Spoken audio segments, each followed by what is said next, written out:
Hi, I'm Dean from Gannon's Antiques and Art in Southwest Florida.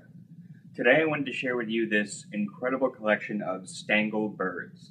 Stangl is a company that began in the early 1800s, known as the Hill Pottery Company back then, and they were primarily utilitarian potters. They produced drain pipes, storage crocks, and jars.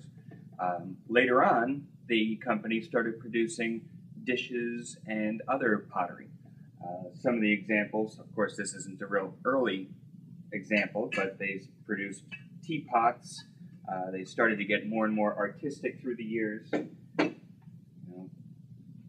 larger dishes and whatnot, and even some beautiful vases. This is actually one of my favorite. It's kind of simple, but the colors are nice.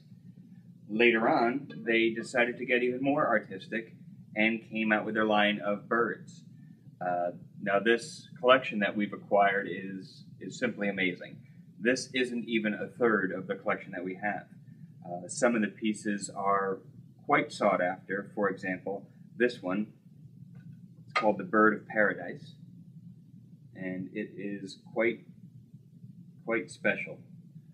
A few of the other pieces, we have the quail, the walking pheasant, a few of the matte finish birds even, some more pheasants. It is just incredible. If you want to see more items like this, you can search us on eBay as Gannon_antiques, or you can visit our website at gannonsantiques.com, or come and visit our store in beautiful Southwest Florida in Fort Myers. Thanks.